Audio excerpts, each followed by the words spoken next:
Get out now. Her words cracked through the boutique like glass under pressure. Not quiet, not controlled a command sharp enough to slice the silence in two. Every head in the room turned.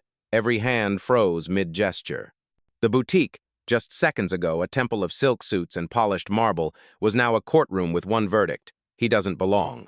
The woman in navy blue leaned forward, finger leveled like a dagger at the man standing still in front of her. Her pearls didn't shine. They glared. Behind her, two uniformed guards shifted their weight, waiting for the signal. To her, this wasn't a conversation. It was eviction. And yet he didn't move. A black man in a simple polo and jeans, standing steady in the center of a luxury boutique where every price tag whispered 5 digits. He didn't argue, didn't defend himself. His jaw was calm, his eyes sharp. It wasn't fear that held him still. It was choice. Before we continue, where are you watching from? Drop your city or country in the comments below. And if you believe in dignity and justice, hit like and subscribe. These stories spark change. And we're glad you're here. Now, back to him. The air thickened as if the chandeliers themselves were holding their breath. Shoppers at the back whispered, unsure if they should leave or stay. One woman clutched her handbag tighter. Another slowly raised her phone, red record light blinking like a warning flare. "Security," the manager snapped, not breaking eye contact with him. "Escort this man outside. We don't tolerate trespassers in this establishment." The guards stepped closer. Leather belts creaked. Their shadows stretched across the marble floor, inching toward him like bars closing in. But still, he didn't move. He let the words settle, like dust on polished wood. He let the insult echo, loud enough for every bystander to hear. And then softly, almost a whisper, he spoke. "I'm not here by accident." It wasn't defiance. It wasn't plea. It was certainty, the kind that doesn't need volume to be heard. The boutique trembled with questions no one dared ask. Who was he? Why was he so calm? And why, in the middle of humiliation, did his eyes carry the kind of stillness that belonged not to the powerless, but to the owner of the room itself? The woman's finger pressed closer, an inch from his chest. "This is not your place," she hissed. His reply was quiet, measured, final. "This is mine." He hadn't walked in with an entourage. No cameras, no assistants, no flash of wealth to soften suspicion. Just a man in a navy polo, dark jeans, and the kind of quiet stride that belonged more to a neighbor stopping by a corner store than to someone standing in the middle of a luxury boutique. He came alone, intentionally. The boutique itself was a monument to appearance, rows of tailored suits, leather shoes aligned like soldiers, chandeliers sparkling as if they were part of the sales pitch. Every surface whispered exclusivity. And in that room, his simplicity was treated like a crime. 2 hours earlier, he had looked at himself in the mirror before leaving his penthouse suite. He chose the polo deliberately, the jeans deliberately, not because he couldn't afford better, but because he wanted to see the truth of this place. How would they treat him without the armor of a tailored suit, without the watch that usually caught light before his name did? This wasn't his first test. At 21, fresh out of college, he walked into a showroom in Atlanta, searching for his first business suit. The clerk ignored him for 10 minutes, then finally asked if he was lost. The memory never left him. At 32, a hotel concierge called security when he checked in wearing sneakers, only to learn 2 days later he owned the chain. The sting of those moments didn't fade. They became lessons. And now, at 40, he stood in another room that looked different but felt the same. Different chandeliers, same tone. Different manager, same assumption. The woman in navy still hovered inches away, her pearl necklace catching the overhead light like a signal flare of arrogance. Her voice pressed looter, sharper. "You don't belong here. Customers like ours deserve peace, not disruption." He didn't reply. He let silence do the work. Because silence has gravity, and in that silence, the crowd shifted uneasily. One of the guards cleared his throat. Another customer muttered. He didn't even touch anything. The red light on a phone camera blinked again, recording every word. The room wasn't private anymore. It was evidence.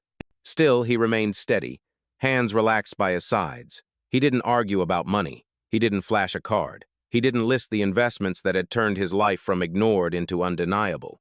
Because power isn't always loud.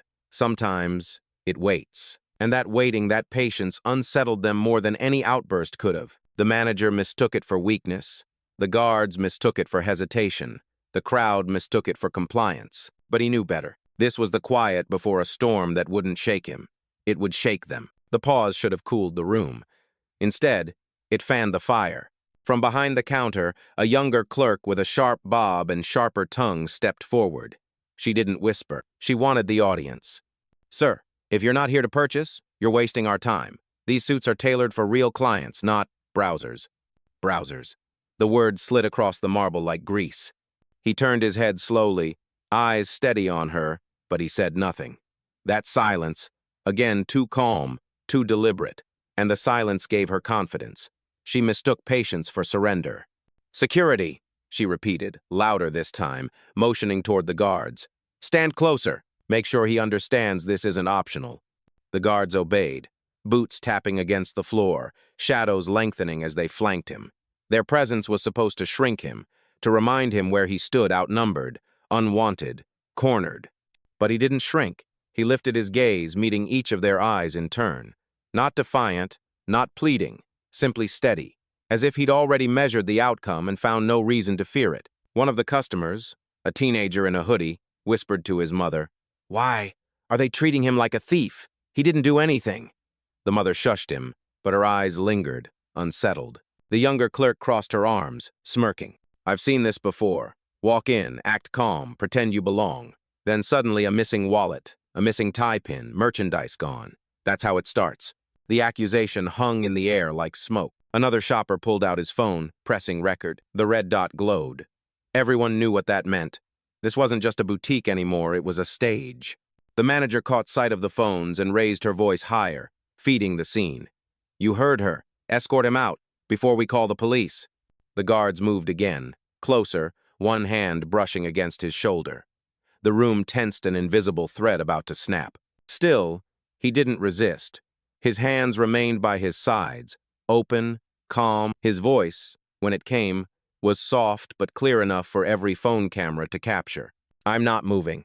A ripple passed through the crowd. The words weren't loud, but they carried weight, like iron dropped on velvet. The manager's face hardened. The clerk's smirk widened. The guards exchanged glances, waiting for the order that would let them drag him away. But the longer he stood, the more the room began to doubt the script they thought they were watching. Because criminals panic, pretenders beg. But this man, he was neither. And the boutique, piece by piece, was starting to realize it. The guard's hand lingered near his arm, waiting for the green light to shove. The clerk's smirk sharpened. Certain victory was seconds away. The manager's voice filled the boutique like a gavel pounding, "Remove him." And yet he didn't move. He stood rooted, shoulders relaxed, eyes calm. No raised voice, no flinch, just stillness. The kind of stillness that unsettles a crowd because it doesn't match the script. He wasn't playing the role they had written for him, the trespasser, the beggar, the man who should cower or shout. He was something else. His silence was louder than their accusations. The clerk grew impatient. "Why are you just standing there? Don't you understand? You're not welcome." He finally turned his head, slowly, as if every motion was deliberate. His eyes met hers, not sharp, not pleading, simply steady. When he spoke, his voice was low but carried across the boutique. "I heard you." That was all. 2 words. But the way they landed made her blink. It wasn't submission. It wasn't protest. It was acknowledgement without obedience. The guard shifted, uneasy. The mother in the corner pulled her son a little closer but kept her phone up, recording. A businessman near the fitting rooms whispered, "He doesn't look scared." The manager tried again, louder, like volume could erase doubt. "Sir, comply now. You don't belong here."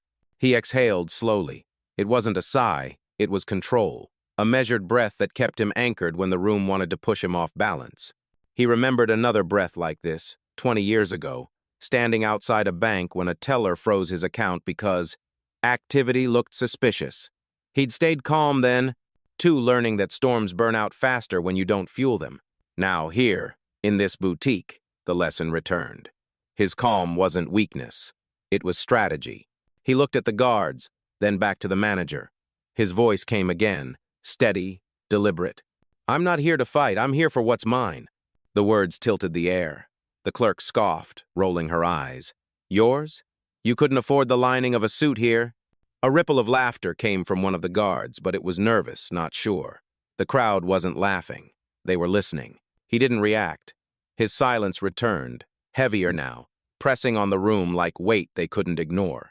For the first time, it wasn't him on trial. It was them, their tone, their actions, their words captured by every blinking red light, every whispering witness. The boutique thought they were watching a man out of place, but slowly, steadily, they began to realize it was the staff who were out of place, and he was just waiting for them to catch up. The boutique was no longer silent. At first, it was whispers soft enough to pass for background noise, but then the glow of phone screens multiplied. A woman in a red scarf lifted her device high, the red circle of recording blinking like a siren. A young man in a hoodie muttered to his live stream, "This is happening right now. They're trying to throw him out." His voice trembled, equal parts, fear and disbelief. The staff noticed. The clerk's smirk faltered for a moment before she doubled down, her voice sharp. "Turn those off.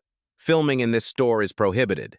But no one lowered their phones. In fact, more hands rose. The room was shifting. Near the concierge desk, a junior employee barely in her 20s, name tag crooked on her blazer, watched with wide eyes. She had been silent until now, trained to obey, to avoid conflict. But silence in this moment felt heavier than words. She stepped forward. Her voice cracked, but it carried.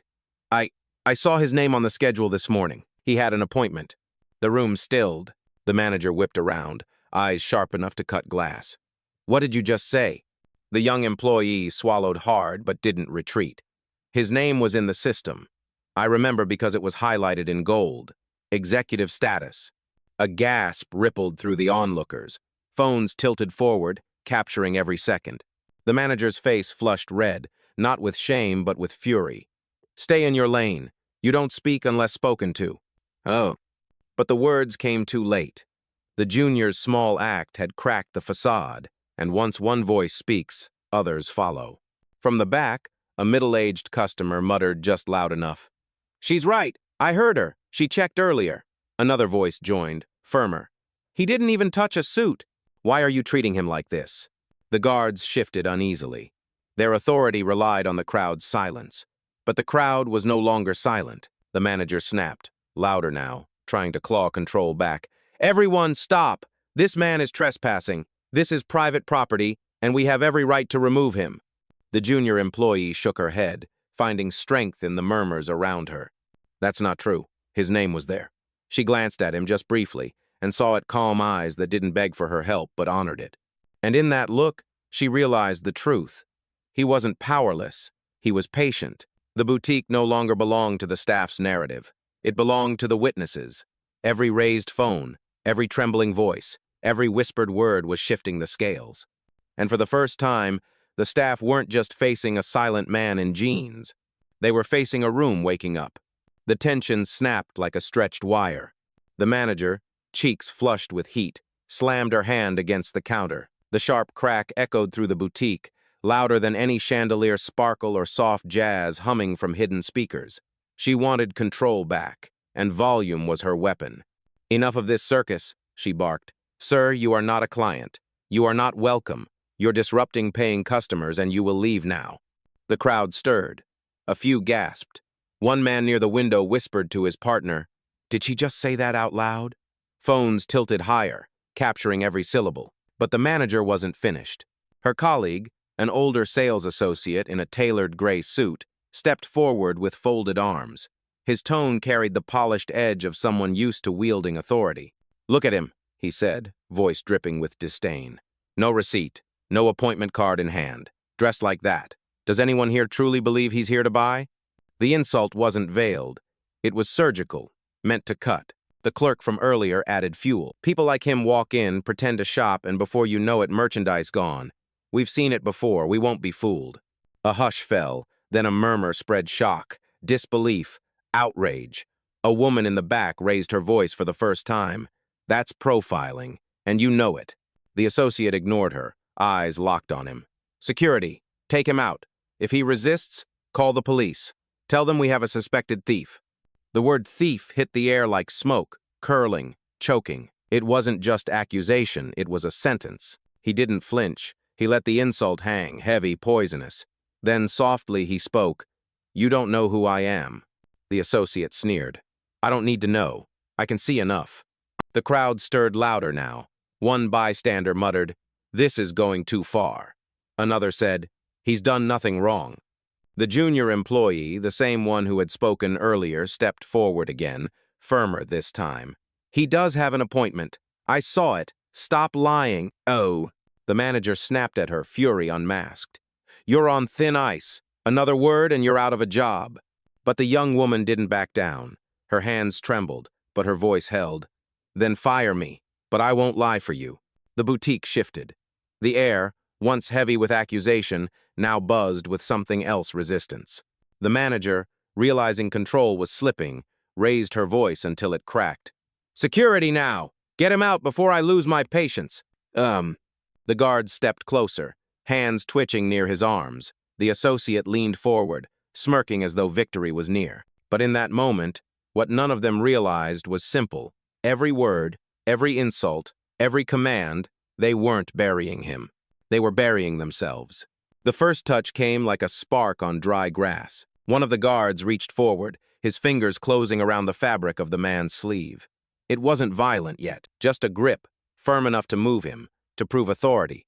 But in a boutique filled with cameras, with witnesses, with silence watching every motion, that grip was enough to ignite the room. Gasps rippled through the customers. Someone's voice rose over the static of tension. "He hasn't done anything," another shouted.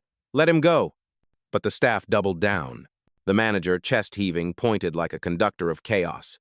"Escort him out. If he resists, call the police. We don't tolerate criminals here." That word again, criminal. It hit harder than marble, heavier than crystal chandeliers. The older associate in the gray suit added fuel. "Check his pockets. He's probably hiding merchandise." The guard holding his sleeve tugged harder, pulling him one step off balance. The second guard moved in, reaching for his other arm. Their shadows stretched over him like bars. Still, he didn't struggle. His body stayed composed, anchored, even as they tried to move him. The stillness unsettled them more than resistance would have. The junior employee broke from behind the counter, voice trembling but loud. "Stop! This is wrong. He didn't steal anything." The manager snapped, venom dripping. "Shut your mouth before you're out of work for good." But the girl didn't retreat. She stood between the guards and the door, her small frame dwarfed by their size but lit by the courage of truth. "I won't move. Not until you stop this." Phones tilted higher, lenses capturing the standoff. Customers whispered furiously. A middle-aged man near the window muttered, "This is a lawsuit waiting to happen." The guard tried again, pulling harder. "Sir, you're under suspicion. Cooperate or we call law enforcement." The man finally turned his head, eyes cutting into him with calm precision. His voice was low, but it landed sharp. "Touch me again and you'll regret it." Ugh. The words weren't shouted. They didn't need to be. They were steel wrapped in velvet, quiet, final. The guard hesitated. The manager didn't. She grabbed the landline on the counter, stabbing at the buttons with fury. Her voice filled the room, loud enough for every recording phone to capture. "Police? We have a trespasser. Possible theft. Send someone immediately." The crowd erupted. "You can't call the cops on him for standing here. He didn't take anything. This is discrimination, plain and simple." But the manager ignored them, her voice sharpened by panic, not control. "Yes, he's still here. Black male, mid-40s, refusing to leave." The word black carried an ugliness that hung heavy in the air. Every customer heard it. Every phone recorded it. Every witness felt the line that had just been crossed. And still he didn't move. He stood as if rooted to the marble, calm in the storm they had unleashed, because he knew something they didn't. They thought they were tightening the noose. But with every word, every grab, every call, they were writing their own ending. The manager's voice still echoed through the boutique phone line, clipped, frantic. "Yes, send someone." He's refusing to comply. But in the center of the room, the man had already shifted the balance without raising his voice, without lifting a hand. He reached calmly into his pocket, not rushed, not flustered, and drew out a sleek black phone. No one missed the movement. Every lens followed. He tapped once, pressed the device to his ear, and spoke with a steadiness that cut through the chaos. "Activate protocol." The room froze. On the other end, a crisp voice answered instantly, efficient and clear. "Confirmed, sir. Which level? His eyes didn't leave the guards. Level 6. The guards exchanged uncertain glances. The crowd stirred. The clerk scoffed nervously, trying to mask unease. What kind of game are you playing? But the junior employee knew it wasn't a game. Her eyes widened. She stepped back, whispering to herself, "Protocol." The phone crackled again. The voice returned, precise as a scalpel. System engagement underway. Security logs time-stamped. Live audit initiated. The words weren't meant for the crowd, but the crowd heard them, and they landed like thunder. The manager slammed the phone receiver back into its cradle, trying to reclaim authority. What nonsense is this? Call whoever you like. It won't change the fact that you're trespassing. He turned to her then, for the first time fully, his calm gaze slicing sharper than her shout. His voice was steady, low, but everyone heard it. You just called the police on the wrong man. Gasps rippled across the boutique. The older associate scoffed, though his confidence was cracking. Big words for someone about to be escorted out in cuffs. But the junior clerk spoke again, louder now, no longer shaking. He's not bluffing. His name was in the system. Executive clearance. The room shifted. Customers began murmuring louder. Phones lifted higher. One man whispered, "Executive clearance? Here?" Another said, "If that's true, they're done." The guards hesitated, their hands no longer firm, their grip loosening. The marble beneath them felt less like a floor and more like quicksand. The voice on the phone returned once more, audible enough for the nearest customers to catch. "Sir, Corporate Compliance Board has been notified. They're monitoring the situation live." The manager's color drained. "Compliance? Board?" she echoed. He lowered the phone just enough for the crowd to hear, his words slicing clean. "You thought silence meant weakness. It doesn't. It meant I was giving you time to stop. You didn't." The boutique wasn't a boutique anymore. It was a courtroom, and he had just filed the first piece of evidence. The boutique had gone silent again, but not with calm, with dread. The guards lingered, unsure whether to hold him or step back. The clerk shifted from one heel to the other, her smirk cracking into uncertainty. The manager's hand hovered near the phone, as if she could will the police to arrive faster. And in the center he stood steady calm, collected, but no longer quiet. He raised the phone to his lips one final time. "Patch me through," he said simply. The line clicked.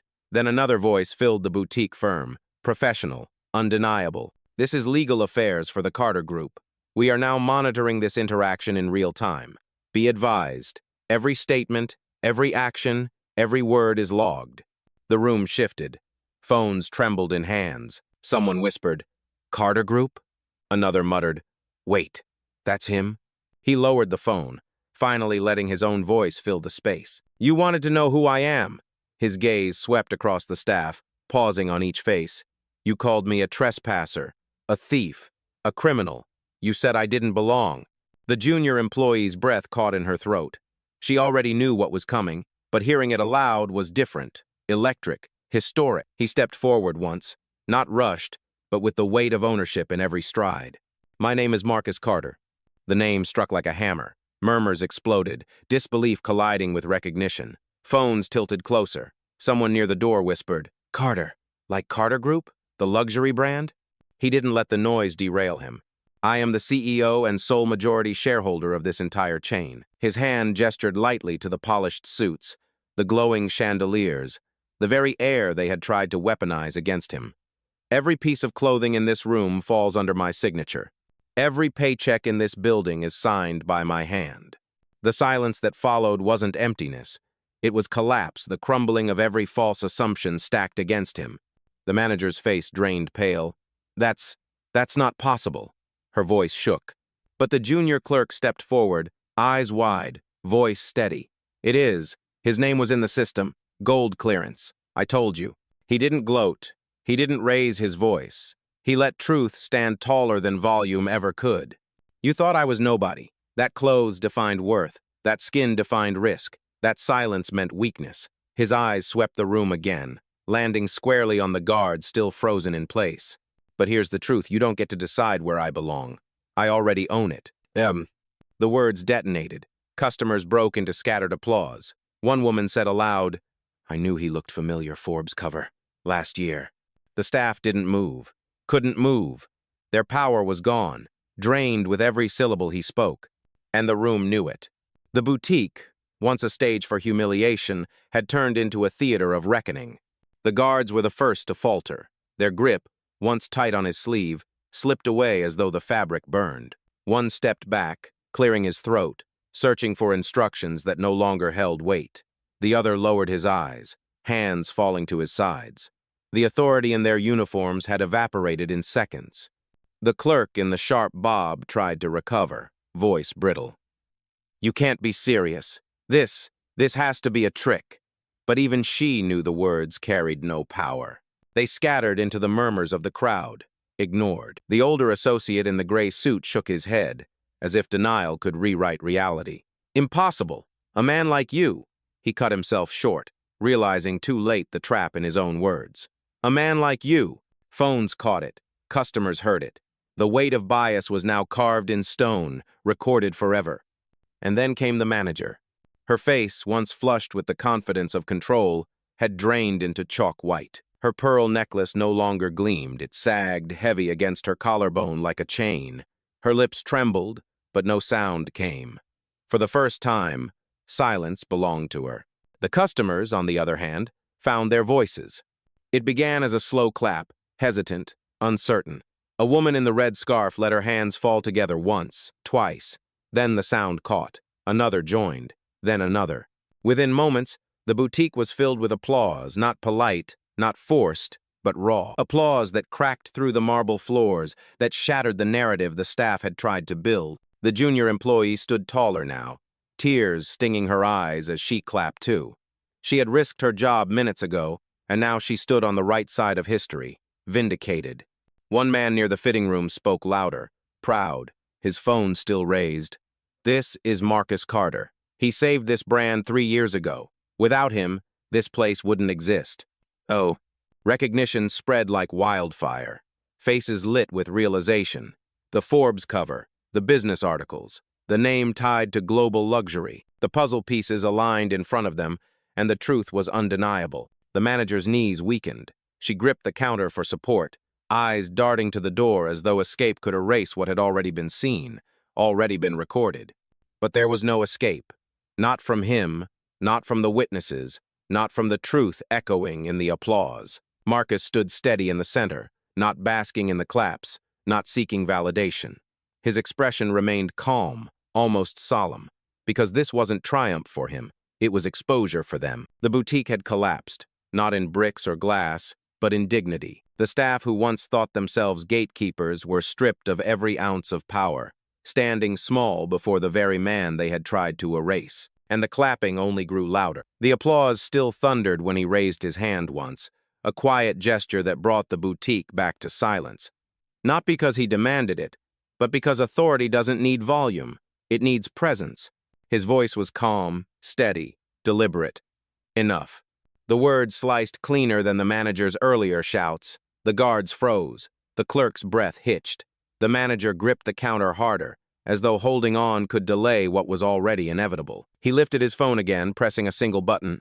"Compliance," he said softly. "Execute immediate action." The line responded instantly, crisp and cold. "Confirmed. State targets." His eyes swept the staff, first the manager, then the gray-suited associate, then the younger clerk still trembling at the counter. His tone never rose, but it cut like steel. "Terminate manager account. Effective now. Disable all associate access tied to her shift team." The room shifted. The clerk gasped. The associate shook his head violently. You can't do this here. Not like this." But reality struck fast. The manager reached for her badge, swiping it against the register screen in a desperate attempt to prove control. A harsh red flash blinked back. Access denied. The color drained from her face. Her lips parted, but no words came. Next, the associate tried his tablet. Same result. Access denied. His hands trembled. "This has to be a mistake." It wasn't. The compliance officer's voice rang through the phone, projected into the room like a sentence. "All specified accounts have been disabled. Incident logged for legal review. Authorization complete." The crowd erupted not in applause this time, but in gasps, in disbelief, in raw electricity that filled the boutique like a storm. Phones recorded the exact second power shifted from their hands to his. The junior employee covered her mouth with both hands, eyes wide. She had seen discipline before warnings, write-ups, quiet firings behind closed doors, but never justice carried out in the very moment of offense. The manager staggered back, pearls shaking against her collarbone. "You can't just— This isn't fair. I've worked here for 10 years. His eyes held hers, unflinching. "And in those 10 years, how many did you treat this way?" She tried to answer, but the words caught in her throat. He didn't wait. He didn't need to. "Fair," he said, voice like iron, "is finally holding you accountable." The clerk stepped forward, desperation in her tone. "Please, I didn't mean—" He cut her off with one glance, not cruel but final. "You knew exactly what you meant." The boutique trembled with a silence heavier than marble.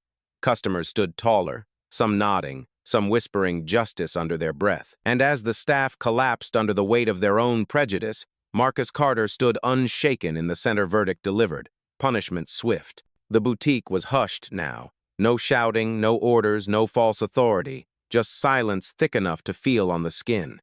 The manager's badge still blinked red in her hand, useless plastic in a world she no longer controlled. The associate's tablet, once his shield, displayed nothing but locked screens. The clerk stood pale, her smirk long gone, lips pressed shut against regret. And in the middle stood Marcus Carter, calm, unshaken, the storm that had outlasted them all. He didn't smile. He didn't gloat. He let the silence breathe before speaking, his voice carrying through the boutique like a final verdict. "You thought my clothes defined my worth." He paused, letting the truth cut deeper than any insult they had thrown. "You thought my silence meant surrender. You mistook patience for weakness."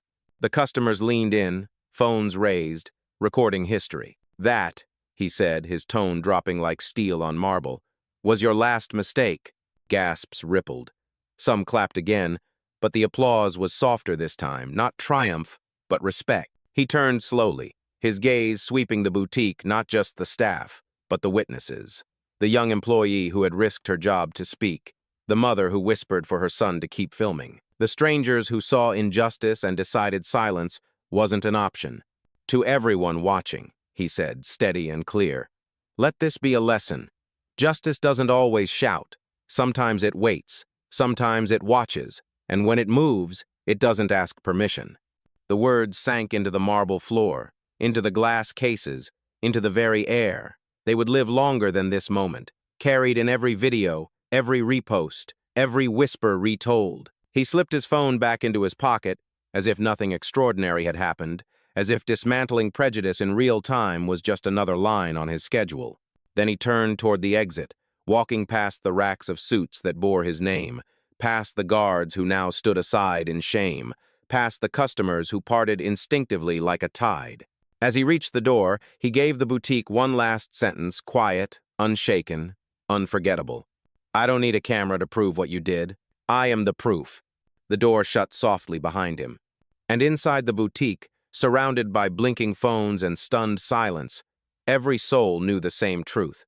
They hadn't just tried to humiliate a man. They had tried to erase their own employer. And they had failed.